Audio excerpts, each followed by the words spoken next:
In this next couple set of videos, we're going to look at regression models. So in our previous videos, we looked at forecasting models, which use regression models, but they're looking at time series data.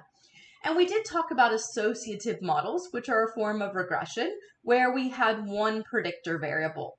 What we want to look at now is we want to look at these regression models where we have multiple variable regression.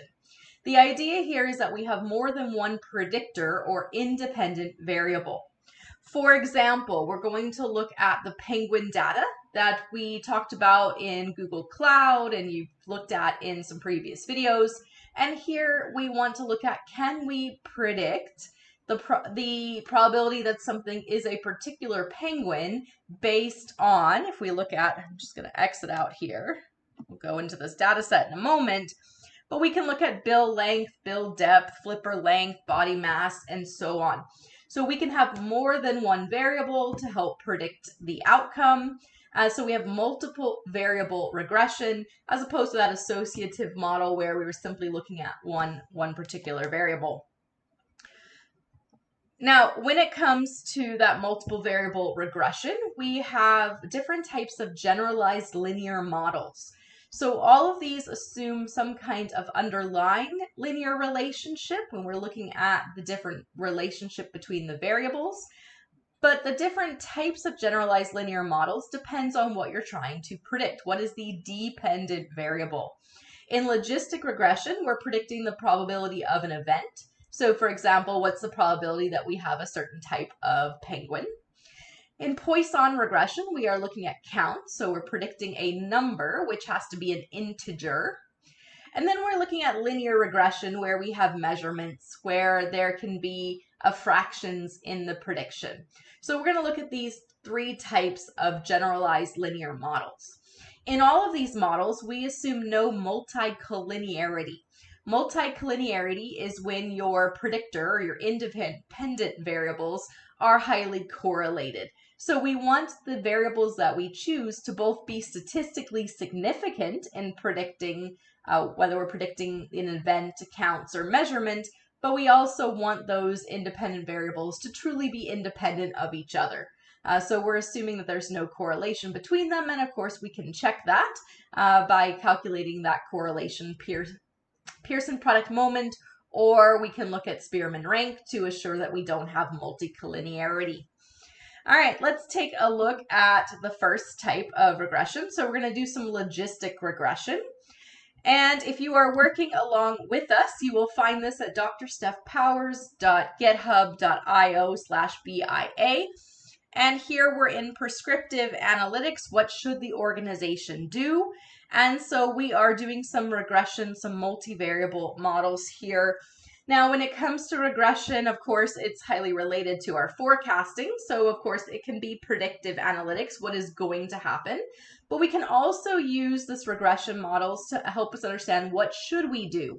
And that's because one of the differences between, say, the cluster and classification methods and regression is regression focuses on how much of an impact does each variable have.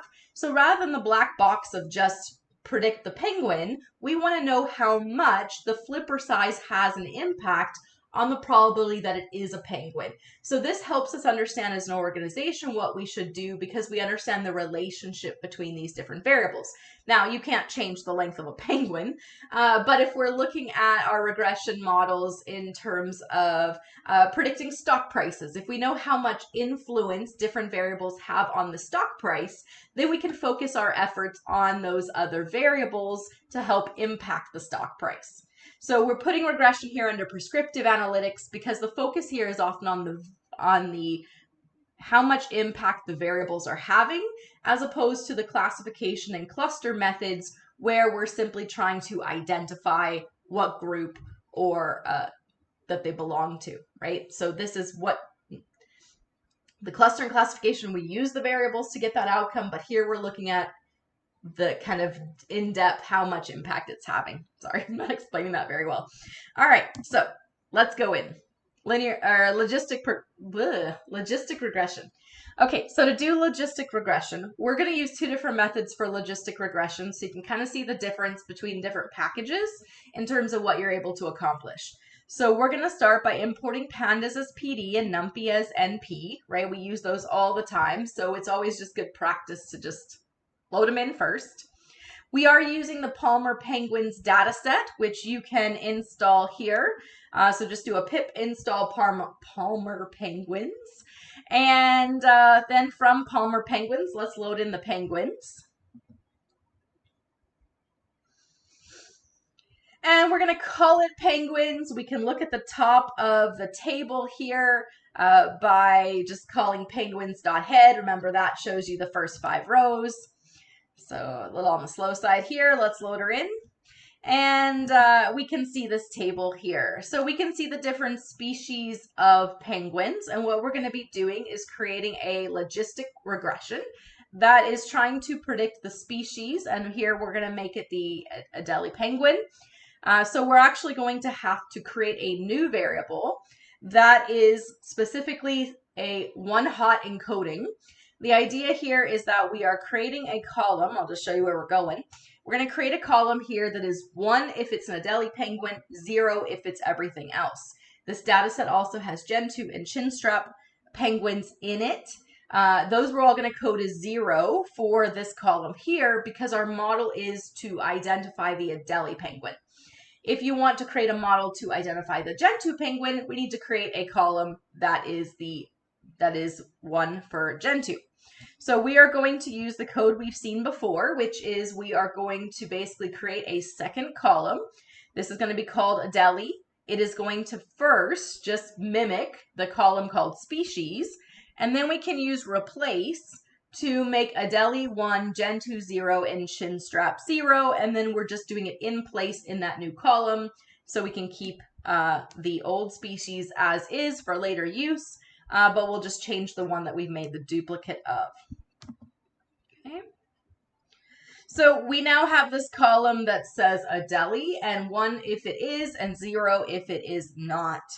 Now, when we are doing logistic regression models here in Python don't deal well with empty cells like this one here where there is no flipper length, because if we're trying to create a model that uses these variables to predict whether or not it's an Adelie penguin, well, we can't use this information here. Even if we had everything except for flipper length, we couldn't use this particular row to find the Adelie penguin because we don't know the flipper length. So you will need to drop the NAs. And if you have a huge data set and you're only using a couple of the variables, then create a smaller data table first. That way you're not going to lose rows because there's missing information in columns you don't care about. This one's quite concise. We're not going to do it here, but we could look and see, for example, maybe year or sex was missing. If we're not going to use those, or island, then we want to create a smaller data table first so that we aren't losing rows for things that are not even in our model. So for simplicity right now, we are just going to drop the NAs. Now, we've seen logistic regression before, right? So we did it with our general linear models when we were doing classification. And so we're going to use kind of that same process when we do this here. Now, the other thing we're going to do is we're going to take this data set and we are actually going to separate it into training and testing like we do with classification models. This allows us to see how well the model fits with the data we use to build it. That's kind of the equivalent of the R-squared we talked about in forecasting. And then we can also use it to see how well it fits the data we withheld, the test data, in order to see how accurate it is. So let us, from sklearn.linear_model, import logistic regression. From sklearn.model_selection, import train test. We'll load that in.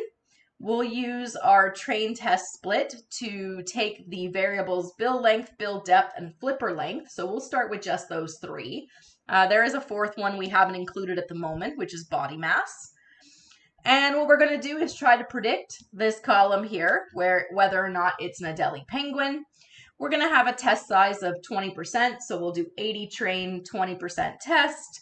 Do make sure that you stratify across the predictor variable here with the logistic regression, because we don't want to create a set of test or training data that is all just the Adelie penguin or all none of the Adelie penguin. We need there to be both zeros and ones from that column in both sets. So we stratify equal penguins for Adelie.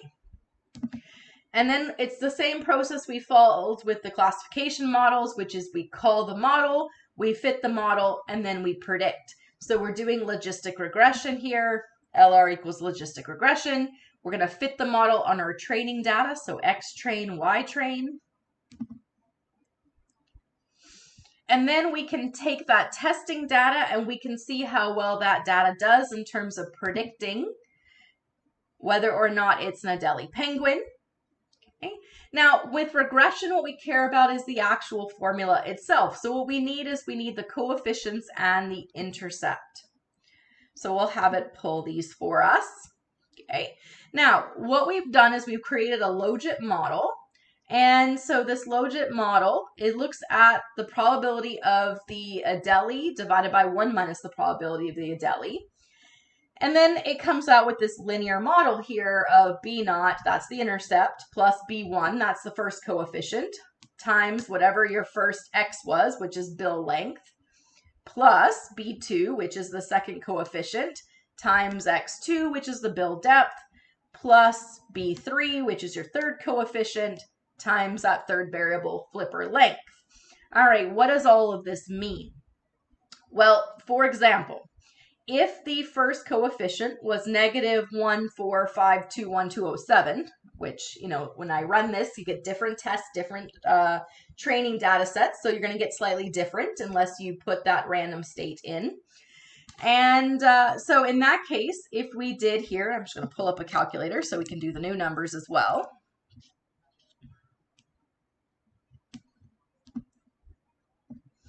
All right, so if we got a coefficient here of negative 1,455, then you would take our E to the negative 1.455 and you get 0.23. You're comparing this to 1. So if this number is less than 1, then that means that it is decreasing the odds of being an Adelie penguin. So for example, if this equals 0.23, you have decreased by 77% the odds of being an Adelie penguin the longer the bill length.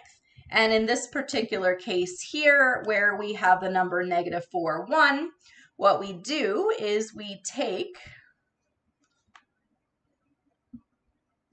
where's my more complicated calculator here? There we go. So if you're doing this on the computer, scientific is the one you need. All right, so we see this E here, E, okay, and then E to the, and we are doing to the 1.412,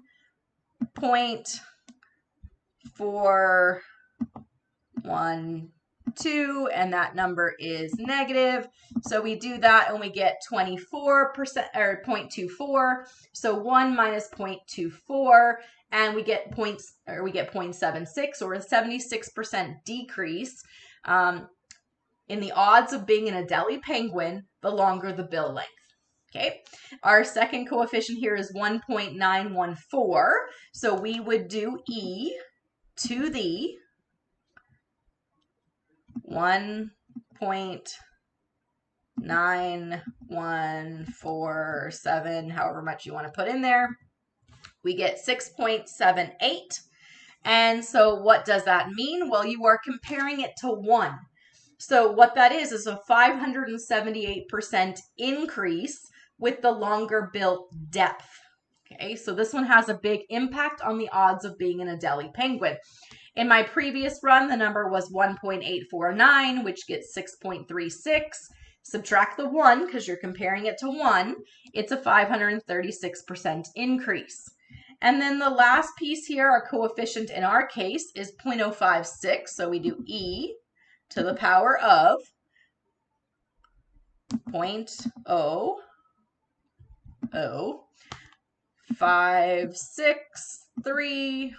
0.1764, however many decimals you're going to go. And we get 1.0579, so 1.06. So what that tells us is that there's an increase by 6% with the longer flipper length. So a 6% increase in the odds of being an Adelie penguin, the longer the flipper length. In the previous run, it was 0.078, so e to the 0.078 is 1.08. And that gave us the 8% increase. So with the regression, we are looking at these coefficients and focusing on the impact these variables have to help us understand how the odds of being this particular type of penguin are determined. All right, now in our previous versions of looking at our logistic regression, we measured the accuracy of our model, and we can use those same methods as before. So from sklearn.metrics, we can import accuracy score, we can import precision and recall, and we can do the confusion matrix display as well.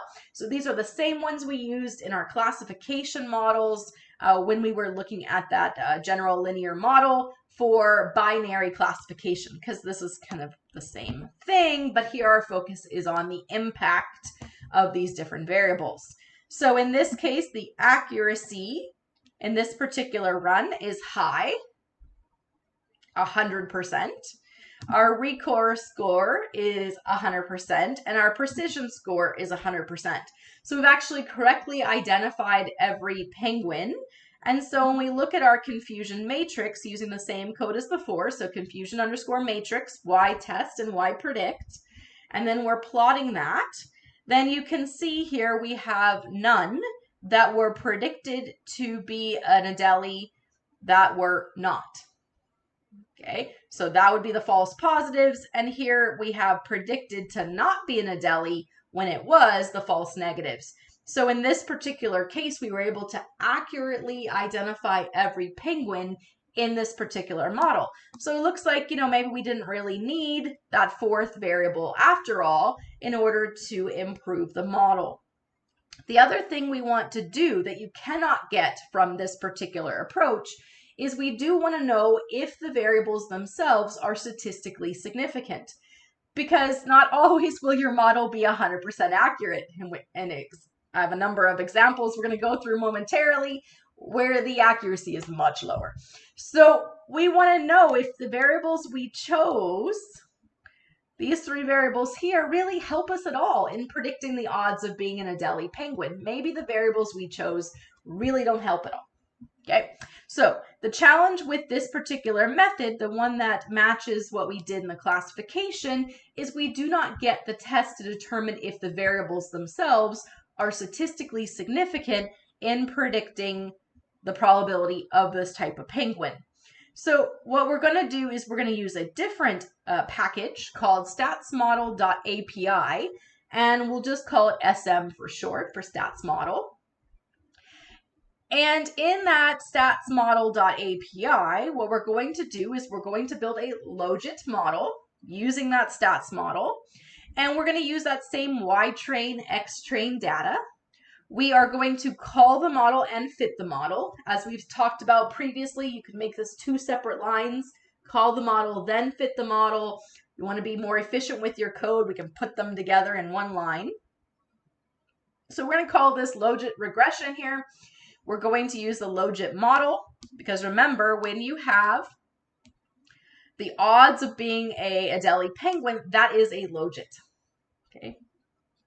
And what is a Logit? It is just the log of the probability of being that classifier here. So Adelie penguin divided by 1 minus the probability of being the Adelie penguin. That is what a Logit is this right here. And we'll just call it Logit for short.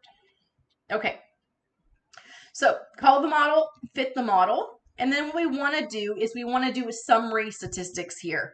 So by doing this log underscore reg, which is what we called the model itself, we can get this summary. And what we're looking for here are these p-values to see if the variables we have chosen are statistically significant. Do they have an impact on the model itself? So what we see here is if we are using an alpha of 0.05, then we would keep the build length and the build depth, and we would not include the flipper length in the model because it does not have a statistically significant impact.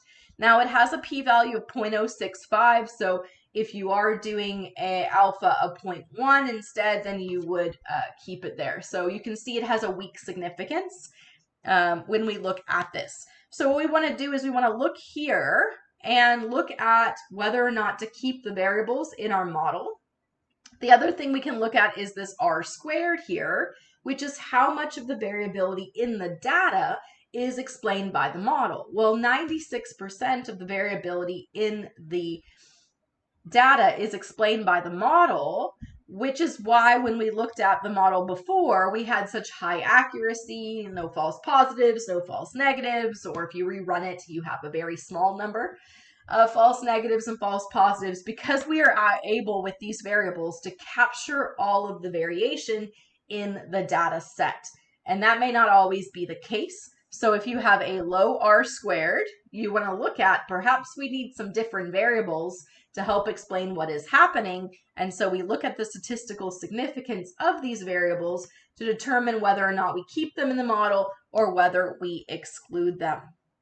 All right, so take a moment, see if you can create a logistic regression model, same process, but with the Gentoo penguins. So which variables are statistically significant for the Gentoo penguins? So pause the video, give that a try, and then we'll look at it.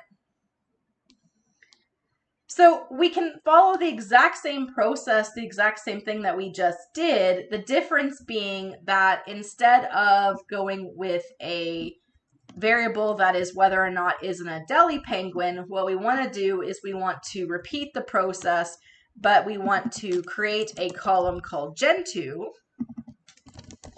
And this one here is going to be 1 for Gentoo and nothing for everything else. Okay. So you can see now we have this new column here with Gentoo. And what we're going to want to do is we're going to want to drop the NAs, which are probably already removed. We're going to use the same packages as before. We can use the same predictor variables, at least to start. You can add the fourth one in if you want, or you can switch them out. So if you want to try a combination of 3 variables that aren't these 3, you can give that a shot. We want to stratify by Gentoo, make sure that they are in both the testing and the training data. We run this, and then from here on out, the process is exactly the same. We call the model, we fit the model, we predict. Here we're predicting whether it's Gentoo. We can get new coefficients here. To figure out the impact of these coefficients, we would go, let's just do one of them for the sake of time here.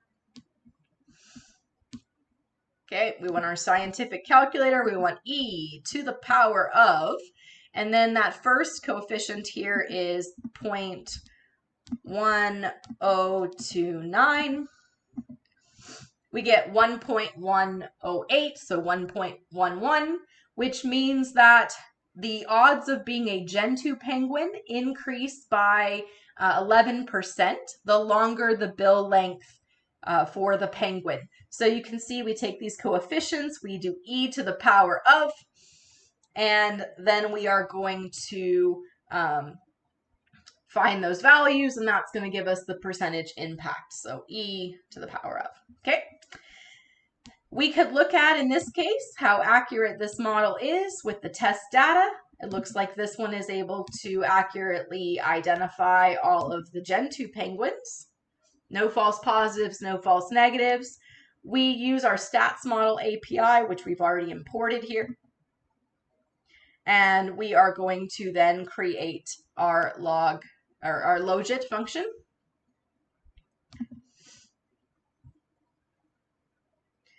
And here you can see that the R squared is 100%.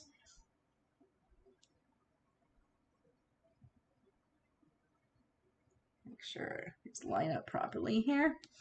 There is incomplete separation or perfect prediction. In this case, the maximum likelihood estimator does not exist and the parameters are not defined.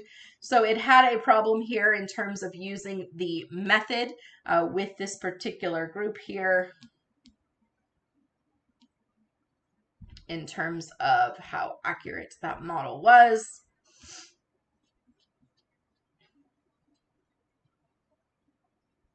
We need to make sure there's nothing wrong with our piece here, because if we're getting p-values that are 1, then we should not be using any of the models. So obviously there's a problem with this particular run here that's saying that we shouldn't include any of the variables in our model, and yet it still explains 100%. So there's obviously something wrong. We would need to go back through and make sure that our model is including, here we have our 3 variables, our penguins gen 2,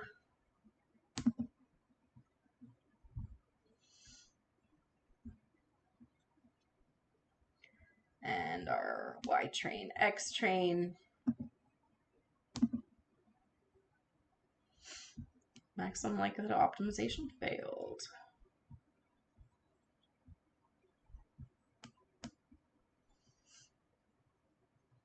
So if you do get that maximum likelihood optimization failed, then you're not going to be able to use these p-values here because it is not able to complete the test. If you are getting the error that says that it is unable to solve this because of complete separation or perfect prediction, then what you can do is you can go in and remove one of your variables. So it's kind of a weird issue because the problem is that your model was 100% accurate, so it actually can't detect the impact of some of these variables in terms of separating them out. So how do you solve this? Well, you could simplify the model. So we could take out one of these variables here and we could rerun this. And when we do that, we can go back through, we can get new coefficients. The coefficients have the same interpretation as before. So find e to the power of these numbers here, and then have that, compare that to 1 to figure out the odds of being, in this case, the Gen 2 penguin. And when it comes then to your model, when you do your Logit model, what you'll find is now it actually is able to optimize and find the best values here, and then it can actually output a summary. And in this particular case, what it's finding is that R squared is really terrible. So notice that the lower the R squared, the worse the model is. The closer to 1, the better it is. And notice that these two variables here are not statistically significant. So it explains the problem we are having, because essentially one variable, the one we just happened to remove, explains completely that something is a Gen 2 penguin or not. And so that single variable had 100%, explained 100% of the variability in the data. And so these two variables are not impacting whether or not it is classified as a Gen 2 penguin, the probability that it is a Gen 2 penguin. So if you do run into an error when you're doing this, remove a variable and then rerun it, and it'll help you better see what's happening.